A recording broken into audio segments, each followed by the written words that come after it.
This video accompanies potential gamers' review of Introversion's new title, Multiwinia. In this video you'll get to see just how bad I am at this game. There are multiple choices of game types and maps. We're going for King of the Hill, which requires you to capture several areas on the map. The more areas you capture, the more points you get. Once you're set up, you're faced with the map here. At the bottom of the screen you can see a little animation that shows you exactly what you're supposed to be doing.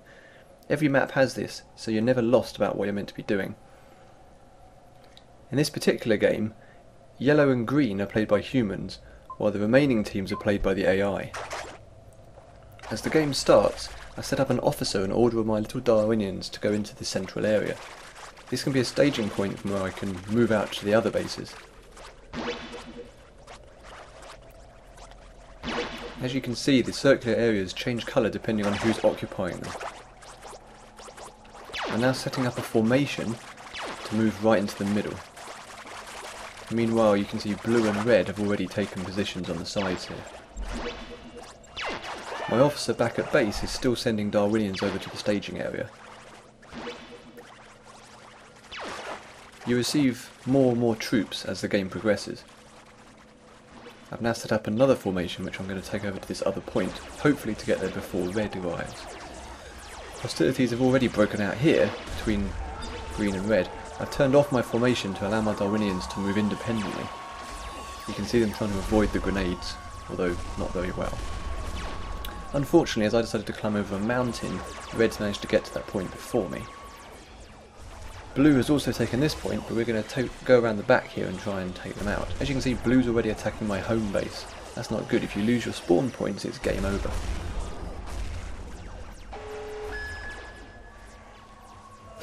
These crates that fall down open up power-ups. As you can see, a power-up's been activated here, and there's a napalm strike happening against a yellow base. As I mentioned in the preview, it's very easy to control the camera in Multiwinia. You can zip around the battlefield really easily. And that's useful when you've got multiple battles going on all over the place. I need to move another formation into the centre because my previous one got wiped out. I've got some Darwinians just standing around doing nothing here, so I'm going to bring them in there to back up my guys that are trying to take down the red forces. Meanwhile, the battle for the blue area isn't going very well either, and they're forming quite a massive army, which I need to do something about if I'm not going to get completely outflanked.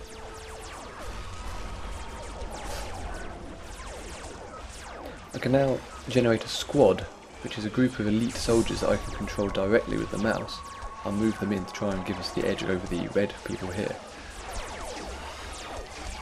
I've actually moved them in far too close here, and as you can see they get wiped out by grenades pretty easily.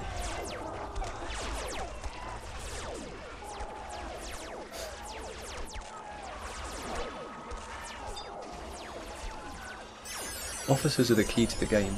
They order around your common Darwinians, or Multiwinians, and you can choose to either direct them to a particular location or form them up beforehand into this sort of line of aggressive behaviour. When they're in a formation, they're very strong from the front, but if someone comes around from behind, you're in trouble. You're also quite slow to turn, so you really have to keep an eye on the surroundings to make sure you're facing towards your enemy at all times.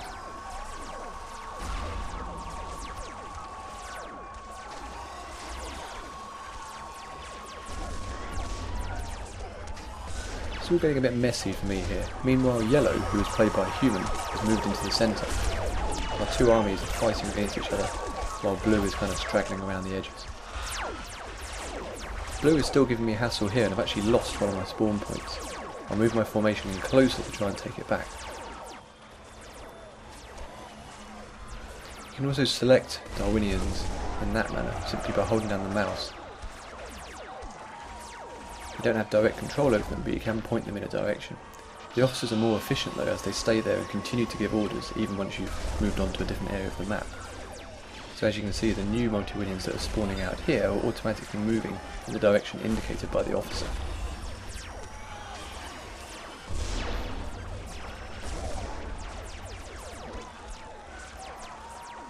I've got a couple of areas here, but I'm not holding them very well. Blue is continually hassling me, and red is becoming increasingly strong as well. You can see him building up his armies waiting to strike. Meanwhile, Yellow's doing rather well for himself.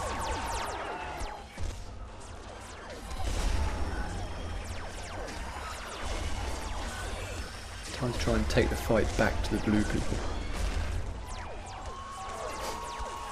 I'm going to take in 2 formations here. Generally, if you attack just from the front with one army, you're not going to get very far.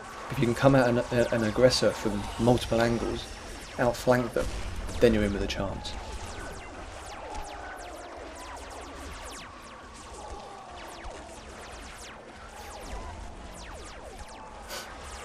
The problem with sending all my Multiwinians immediately into the battlefield is I've left my main base rather open to attack, which is why Blue's managed to decimate me here. The battle's now raging here. Unfortunately, I don't really have enough troops to actually take them. As you can see, Blue's got a pretty solid formation going there, pointing in exactly the right direction to defend his position. The timer at the top shows that the game's nearly over. You can change the length of games, so you can have real epic ones or quite short ones, which is useful depending on how much time you have. If you want to have a quick game in your lunch break, then the game allows it. You get this nifty freeze frame at the end where you can see exactly what you did wrong and what you did right. This is one of the simpler modes in Multiwinia. There are several other ones involving fueling rocket ships to take off and seizing particular assets and storming castles. They're all very varied, and you should check out my full review over at Potential Gamer for more details.